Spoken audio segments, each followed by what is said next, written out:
Welcome to the podcast of School Beyond Limitations. In this podcast, you will learn how to guide your child through their school life with the intention to help them find their unique essence that will allow your daughter, your son to live a fulfilled and meaningful life.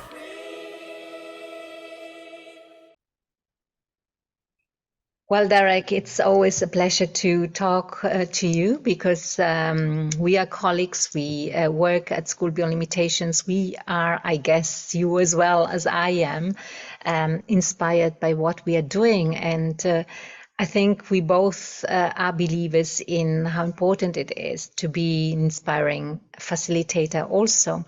So what do you think, and out of your experience, out of how you see education, why is inspiration, in your view, so important? What would you say? Yeah, you're right, Martina. It's great to be here, and we do work closely together, and it's great to be part of SBL. And I think the word inspiration is exactly the thing that makes the difference in education. I think it is the fire that is lit in a student's belly for them to really, really explore what they would like to explore that makes the difference. And how we do that in a multitude of ways, as you know, but it's really finding the key that unlocks a child's enthusiasm or a student's enthusiasm and motivation that is at the core of inspiration.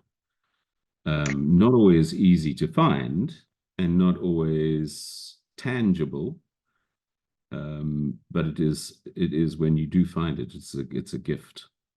Yeah, and in my view, it also comes very much from within oneself as a facilitator, doesn't it? Because if I'm inspired about something, then it's nearly automatic that I pass this fire on to my student at times. And I would just like to mention this recent, experience where I was in a class with one of our facilitators who actually asked his students to go on a math walk for an hour. And they looked around, in the afternoon. That was their action step for that specific week. And they looked for everything related to mathematics in the afternoon, and they realized, they came back to class the next morning and they shared what they found in real life about mathematics, and it was astonishing. And I'm sure you have other examples to share here also, I guess. Yeah, I do. I've been thinking about this for quite some time, as you're probably aware. What is the thing that creates that inspiration? Because there are lots of good teachers in the world. There are lots of excellent teachers in the world, but the ones that separate outstanding from excellent are the ones that are able to find that inspiration in their students. And it's a very difficult quality to pin down, to nail down and clarify. Just in talking with someone, because it's that innate quality that seems to be there in outstanding teachers. And the best that I can come up with is that it's your authenticity, but your passion in that authenticity. So it's making learning real for young people. And it's the ability to make that experience a concrete experience for a student, and to put, so if I were to come from my experience, and I don't know if I'm inspiring, I hope I'm inspiring, but to come from my experience, what You are inspiring, Derek. You are. Is I like to put myself in my students' shoes and say, what would inspire me? What would I be excited about? If I was teaching a history concept, or if I was teaching an English concept, or if I was teaching a geography concept, what would I enjoy? What would I really benefit from? That's not the ordinary. That's not reading a text or looking at a YouTube video, or how can I find that special something that makes it a real experience for somebody? And that may mean going on a trip somewhere, or that may mean relating it to the real world. And when you put a student into that position, they attach real meaning and significance to it, and that lights the fire. Exactly. And it's related also to interaction. So there is this kind of interaction taking place. You mentioned, I put myself in my students' shoes. I bring my fire and I interact. I see, I observe, I listen, and I notice what's happening within my student, and then I take them a step further, and then out of maybe one sentence, a new story it will be written together. I just come back from also an amazing experience where just out of 2 words, one of the students I was dealing with the other day, we created I said, one word comes from you, one from me. And so it was cat and cup. And out of those 2 words, we created a creative story, and she couldn't stop, and exactly, it's the interaction. It's this kind of flow, and as you say, if I'm passing on this to the student, and I see you and I really interact with you, and I bring that on on board what you are saying, and I'm not dismissing it, I'm actually bringing it constantly on board, that lights the fire again. Yeah. And it's Exactly. empathy then also, right? What Yeah, else would you say?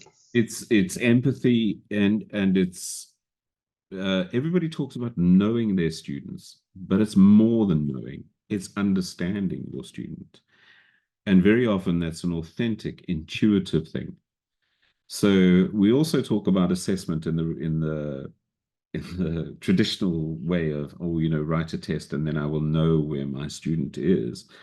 And it is assessment, but this is genuine assessment. So this is assessment of what a person is and what they represent.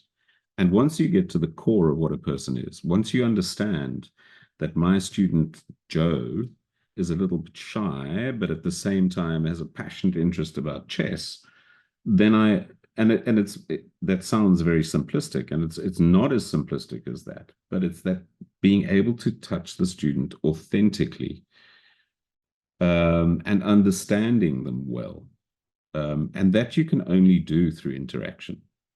So the Yes. more you interact with your students, the more you build up a bond, the more you build up a connection, and the more you have that connection, the more you can take that connection to the next step.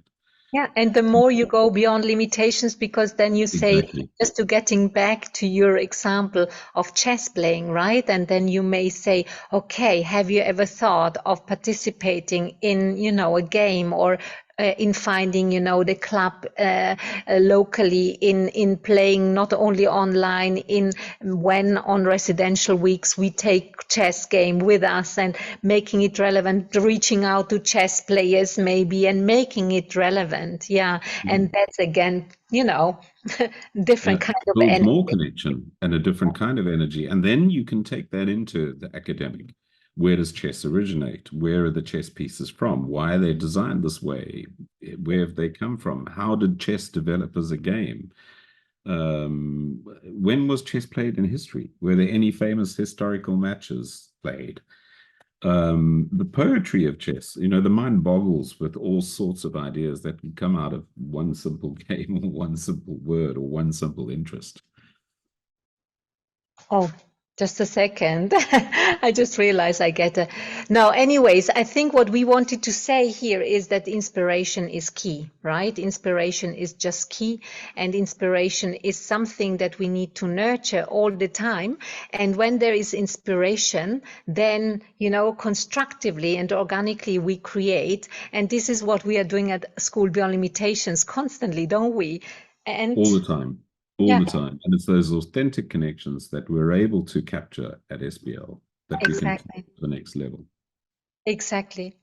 So thank you. If you want to join School Beyond Limitations and you think this is the right place for your daughter, for your son, then please reach out to us. You will find the website in our description. Thank you, Derek, for this nice conversation on Pleasure. inspiration. Pleasure. And I look forward to meeting your young people soon. At School Beyond Limitations, we support our students find their unique essence. Feel free to share the content of this podcast with other parents. We are here to show that your children can, indeed, bring their unique essence into life. So, reach out to us if you think that this is what you'd like your daughter, your son to experience, or apply through our website. Also, leave your comments, your questions, or your review about the podcast. Share it with others. And as you know, sharing is caring.